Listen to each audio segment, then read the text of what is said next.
So don't worry, just like I promised you, I'm only having one drink.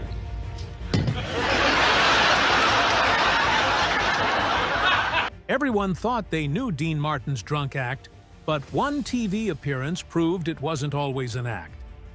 How'd all these people get in your room?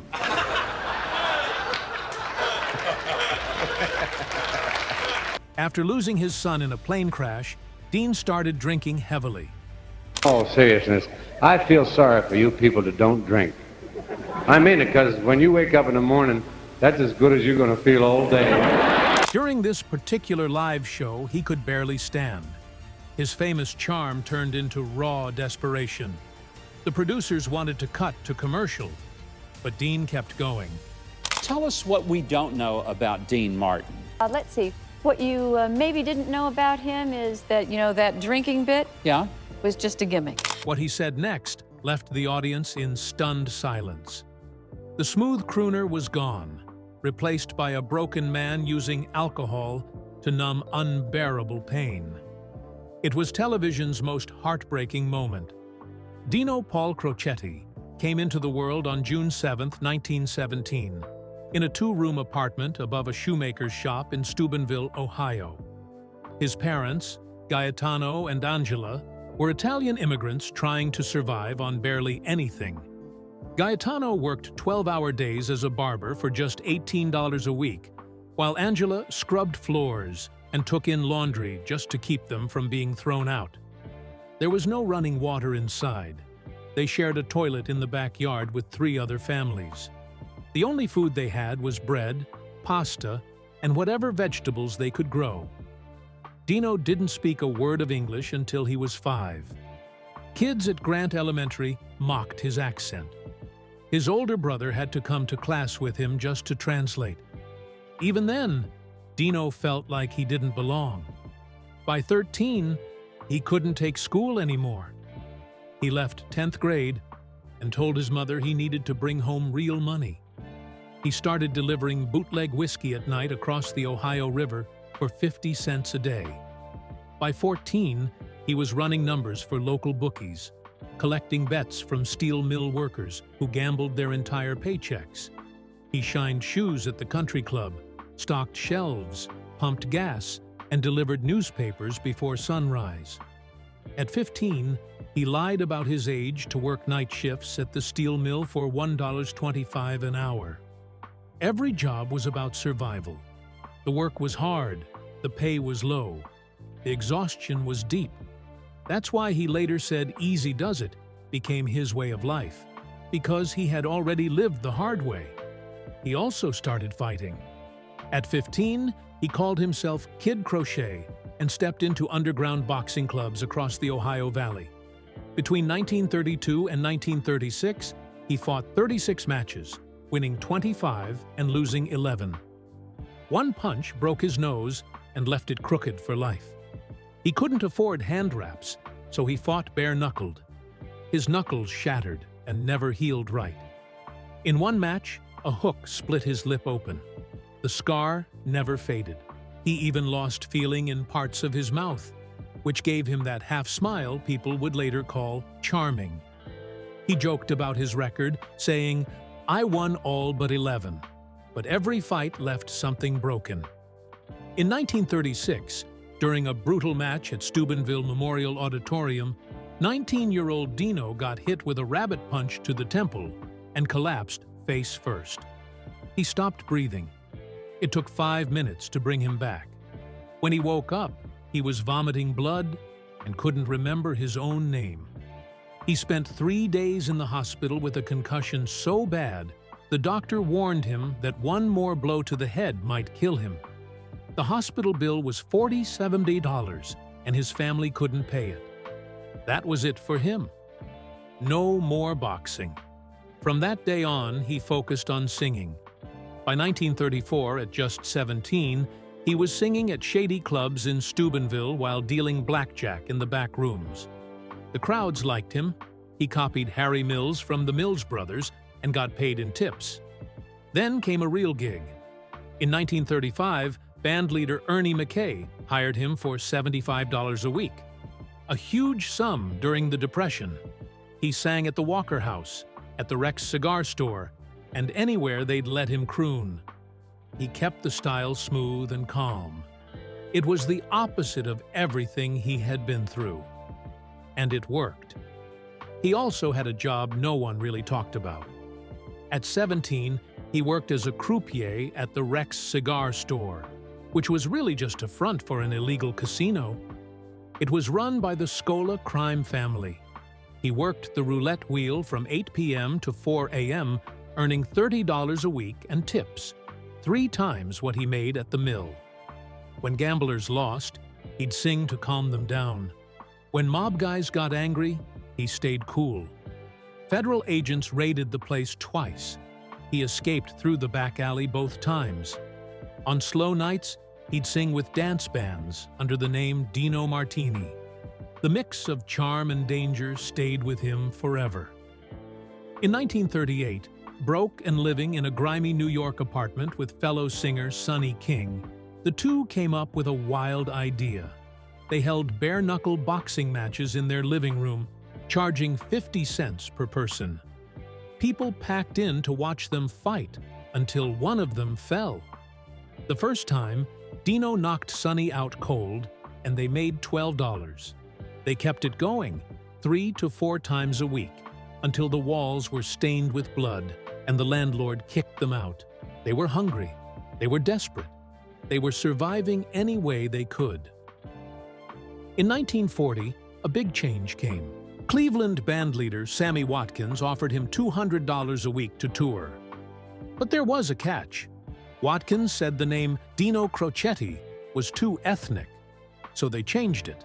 From that day on, he was Dean Martin. The name was American. It opened doors. From 1940 to 1943, Dean toured ballrooms across the Midwest. His voice was smooth, his style was effortless, and people remembered the name. In 1941, he married Betty McDonald in Cleveland. They had 4 children, Craig in 1942, Claudia in 1944, Gail in 1945, and Deanna in 1948. But while Betty stayed home, Dean toured non-stop. He missed birthdays, first steps, and holidays. The marriage couldn't survive the distance. They divorced in 1949, just before Dean's world exploded. In 1942, his past almost came back to crush him. Police raided a gambling joint in Cleveland and arrested him with a group of dealers and performers. He was facing serious charges. But a few days later, the case was quietly dropped. Some say his old bootlegging connections helped. Dean didn't hide the arrest. He leaned into it. He used it to build a mystique, the crooner with a shady past, the smooth guy who'd seen the dark side and smiled anyway. In 1943, he was drafted into the Army but lasted only 14 months before getting medically discharged for a hernia. That twist of fate changed everything. While other men went off to war, Dean stayed behind and became a star. He started performing at the Rio Bamba Room in New York for $500 a night. He got his own radio show in 1944, Songs by Dean Martin on WOR, and in 1946, Diamond Records gave him a recording contract. The singles didn't become hits, but his voice reached thousands, and that set up the moment that would change comedy forever. On July 25, 1946, Dean Martin and Jerry Lewis stepped on stage together at the 500 Club in Atlantic City. A canceled act had left a hole in the schedule. Dean was making $150 a week. Jerry about the same. They decided to improvise. Dean sang. Jerry made faces. The crowd lost it. Within days, they were earning $1,000 a week. By September, it was $5,000 at the Copacabana. Hollywood called, NBC called. Paramount offered them $50,000 per film. In 1949, My Friend Irma hit theaters and made $3 million. They weren't even the leads, but they stole the whole movie. From 1949 to 1956, Martin and Lewis made 16 films, earning Paramount over $50 million. Every release was a hit. Their live shows sold out. At the Paramount Theater in New York, 4,000 fans stood outside waiting to get in. Dean made people laugh. He sang "That's Amore" in The Caddy, and it hit #2 on the Billboard charts for 10 weeks in 1953. 2 million copies sold. He earned his first gold record at 36. That song became his signature. But something cracked. Jerry got bigger, louder, more controlling. Dean started feeling like a sidekick. By 1952, they were earning over $1 million each per year. Their variety show, The Colgate Comedy Hour, made $40,000 an episode. But the tension grew. During one show in Las Vegas in 1954, Jerry accused Dean of stealing attention. Dean walked away. Jerry grabbed his shoulder and punched him in the mouth. Dean needed stitches. They still performed the next night. By 1956, it was over. On July 24th, they told the world they were splitting. Their last film, Hollywood or Bust, made $3 million. Then, they were gone. The team that had ruled comedy for a decade vanished in one quiet press release. When Dean Martin walked away from Jerry Lewis in 1956, most people thought he was finished. For 10 years, he had been the laid-back straight man to Jerry's chaos. Their split was loud, messy, and public, and everyone assumed Jerry would rise while Dean faded. But Dean didn't fade.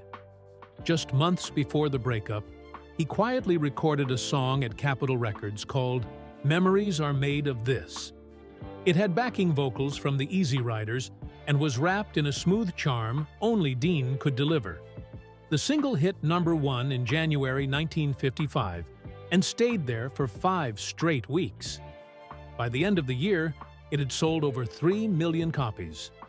Dean made $100,000 in royalties from that one song alone, enough to buy his freedom and prove he didn't need comedy to succeed. He kept building.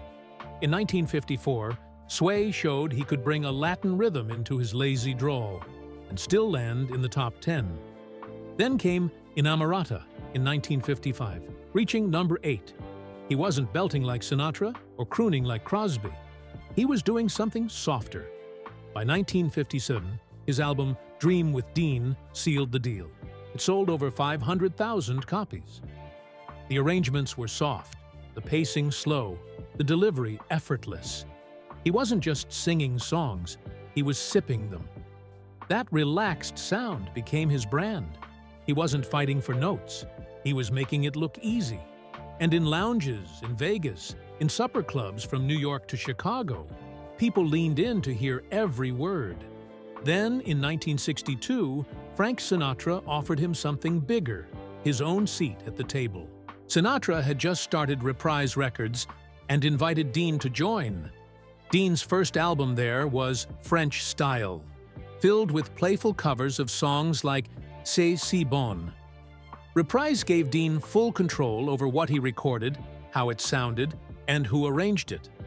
By 1965, he had over 40 albums and 20 top 40 singles. His deal with Reprise was worth $1 million over 5 years. The money was big, but the freedom was bigger. He wasn't Sinatra's backup, he was his own man. In 1957, Dean headlined the Copacabana in New York and made $10,000 a week. That was more than Sinatra. That was more than almost anyone. And yet every night, he had to sing That's Amore. It was the song everyone knew him for. It paid him up to $50,000 per show when he included it. But he hated it. He hated the fake Italian lyrics. He hated the cartoon image it gave him. He called it a joke. But he sang it anyway, over 1,000 times, because that song paid for everything. For the golf, for the houses, for the life where he could choose the songs he actually loved. In August 1964, when Beatlemania was at its peak, Dean did something unthinkable. Everybody Loves Somebody knocked A Hard Day's Night off the #1 spot. He only held it for a week, but that week was everything. The Beatles had ruled the charts for 5 weeks straight. No one saw it coming. Dean recorded the song with the Ken Lane Trio, and it sold over 1 million copies. It gave him his first gold record. When people asked him how it felt to beat the Beatles, Dean just smiled and said, "They just took a coffee break." But the cool couldn't hide everything. In 1958, the IRS came knocking. Dean had hidden about $250,000 in foreign royalties and Swiss accounts. He got hit with a $100,000 fine, plus back taxes and penalties. The headlines weren't kind, but Dean didn't panic. He launched Dino brand cigarettes in 1959. The packaging had his silhouette. They were marketed as premium smokes, tapping into the very image that got him in trouble. He took the scandal and made it into a brand. Only Dean could do that. Then came the acting. In 1959, Howard Hawks cast him in Rio Bravo as Dude, a broken-down, drunk deputy trying to climb out of a bottle.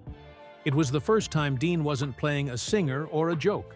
He filmed it in old Tucson studios on scaled-down sets. He sweated, he trembled, he bled. And critics finally took him seriously. The British Film Institute called it the moment Dean Martin stopped being cool and started being human. The film was so good, it was preserved by the National Film Registry in 2014. Then came Ocean's 11 in 1960. It was shot at night in Las Vegas. During the day, Dean and the Rat Pack performed 2 shows. Then, after midnight, they filmed. No one slept. They ad-libbed entire scenes. Shirley MacLaine even stole one of Dean's nightclub lines for a drunken punchline. The whole thing felt like a party caught on camera. Over at the Sands Hotel, they were making history. It was called The Summit. For 3 weeks in January 1960, they packed the Copa Room with 34,000 people. Dean made it all look easy, but Joey Bishop knew the truth. Dean went home early while the others drank. He wanted to wake up for golf, not parties. He kept the act going. In Who Was That Lady? He played a TV writer in a CIA mix-up comedy. The film with Tony Curtis and Janet Leigh earned Dean a Golden Globe nomination. In Kiss Me Stupid, he played a lounge singer named Dino, trying to bed a housewife. The Catholic Legion of Decency condemned the film outright. United Artists released it through a side label just to avoid the backlash. But Dean didn't care. He never apologized. He just kept working.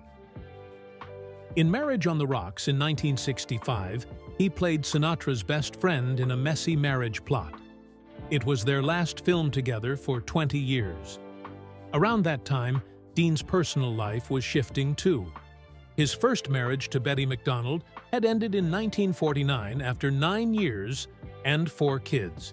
He married Jean Beager that same year, just weeks after the divorce was final. They had 3 more children, Dean Paul Jr., Richie, and Gina. The marriage lasted 24 years, but not without cracks. Jean stayed faithful even after Dean's public affairs. When they divorced in 1973, she never remarried. By the mid-60s, Dean was one of the richest entertainers alive. Back in 1951 with Jerry Lewis, they were already earning $1 million a year, more than $123 million today. But Dean wanted more than money. He wanted control. In 1965, he launched The Dean Martin Show on NBC. It ran for 9 seasons. By 1967, it was one of the top 10 shows on TV. NBC paid him $34 million for a 3-year renewal. His contract let him skip rehearsals. He just showed up, smiled, and made it work. Apple juice stood in for whiskey. His slurred words became part of the charm. People believed he was always drunk, but he wasn't. He was acting. Richie Martin later said, he used alcohol as a prop. In 1973, Dean retooled the show into the Dean Martin Comedy Hour and launched the Celebrity Roasts. The first one was Bob Hope. Then came Sinatra, Jimmy Stewart, and dozens more. They taped at the MGM Grand in Las Vegas. But on November 21, 1980, a fire tore through the hotel and killed 85 people. Production stopped for years. Dean came back to finish his contract, but the spark was gone. That same decade, Dean finally reunited with Jerry Lewis. It was Labor Day 1976, during the Muscular Dystrophy Telethon. Frank Sinatra made it happen. Over 85 million people watched. It had been 20 years since they last spoke. Jerry cried. Dean smiled. Backstage, they talked quietly. Jerry apologized. Dean forgave him. Some say they spoke daily after that. Others say they didn't. No one knows for sure. But for one night, they were a team again. In February 1966, Dean Martin walked into the spotlight as a retired spy named Matt Helm. And just like that, the world forgot he'd ever been part of a comedy duo. The Silencers wasn't supposed to be this big.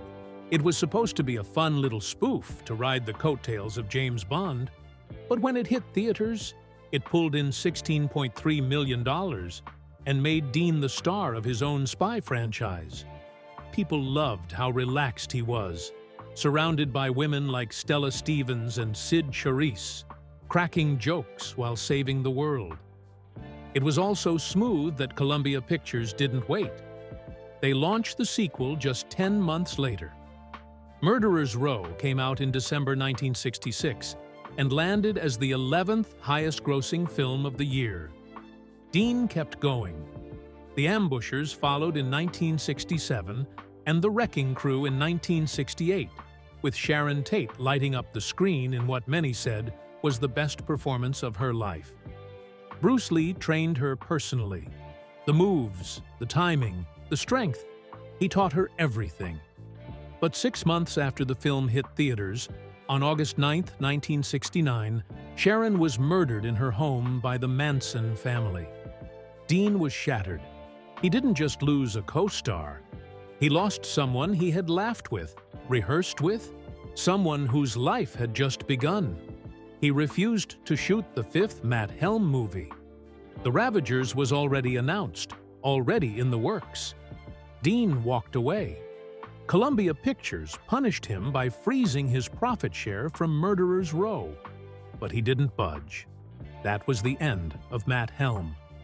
2 years later, he stepped back into something bigger. Airport came out in 1970 and became a global sensation. Made on a $10 million budget, it earned $128 million and overtook Spartacus as Universal's biggest hit. Helen Hayes won an Oscar, and the film got 9 nominations, including Best Picture. Dean wasn't done yet. In 1971, he starred in Something Big, playing a reckless outlaw who kidnaps a woman just to trade her for a Gatling gun. It was wild and loud and filmed down in Durango, Mexico. It was also the last time Dean would take the lead in a major movie. He was done chasing headlines, the pressure, the hours, the grind. He traded it all for television specials and fast, easy cameos that paid well and didn't ask much. Throughout the 1970s, Dean found new life on TV. The Dean Martin Show shifted in 1973 into something looser, something funnier, a weekly roast. It started with Bob Hope and didn't stop for a decade. 54 celebrities got roasted, week after week, mostly from the MGM Grand Hotel in Las Vegas. It was easy, it was light, it was Dean's pace. In the middle of this second wave of fame, something unexpected happened. On April 25, 1973, right after divorcing Johnny Beager, Dean married Catherine Hahn. She was 23, he was 57. They met through a friend at a Beverly Hills hair salon.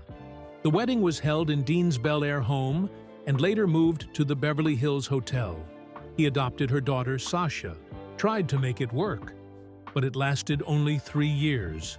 On November 10, 1976, they quietly divorced. His personal life was never simple. He had 8 children from 3 marriages, and his bond with his son, Dean Paul Martin, ran deep.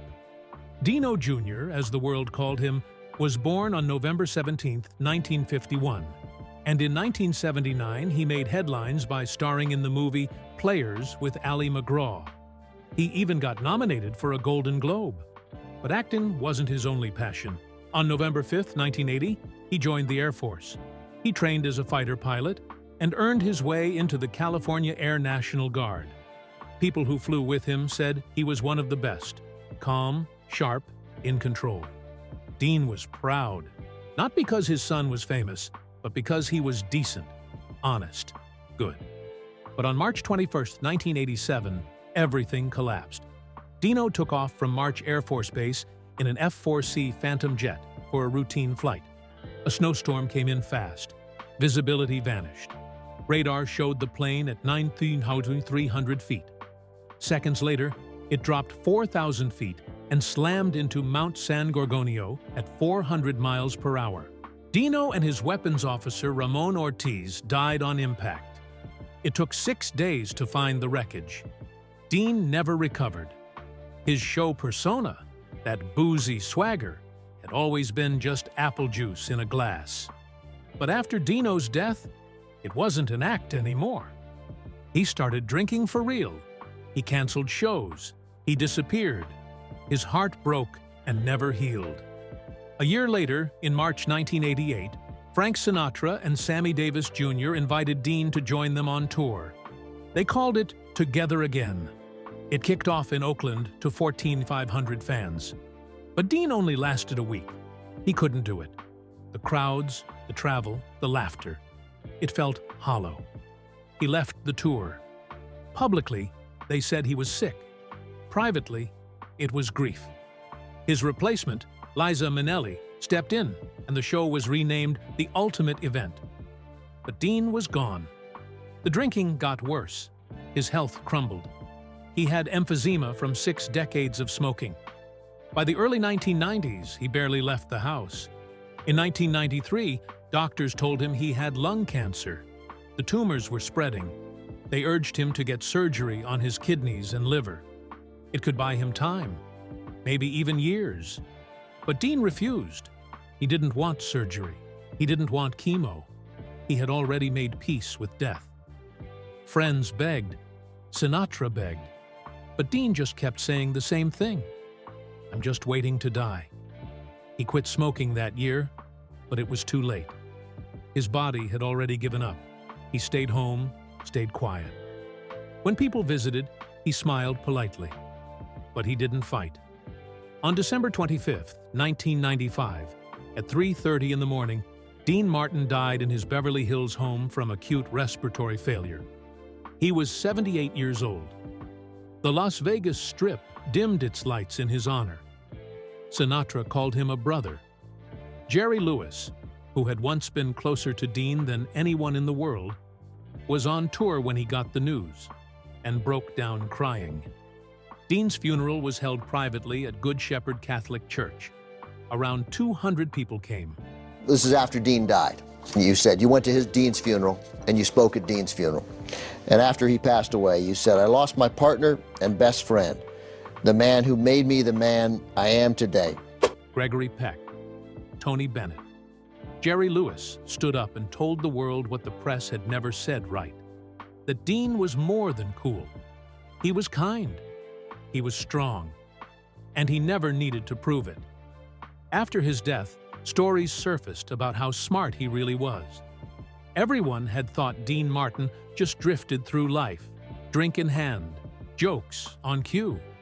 But then they found out about the Las Vegas real estate empire. Land he bought for $150,000 in the 1960s sold for over $12 million in the 1990s. His estate was valued at $30 million. His Beverly Hills mansion, bought for $120,000, was later worth nearly $28 million. His daughter Dina cried when she realized how carefully he had built it all. Dean had played the long game, quietly, without fanfare. And that apple juice thing? It was true. Jerry Lewis finally confirmed it. All those years on TV, people thought he was sloshed. But most nights, it was just juice.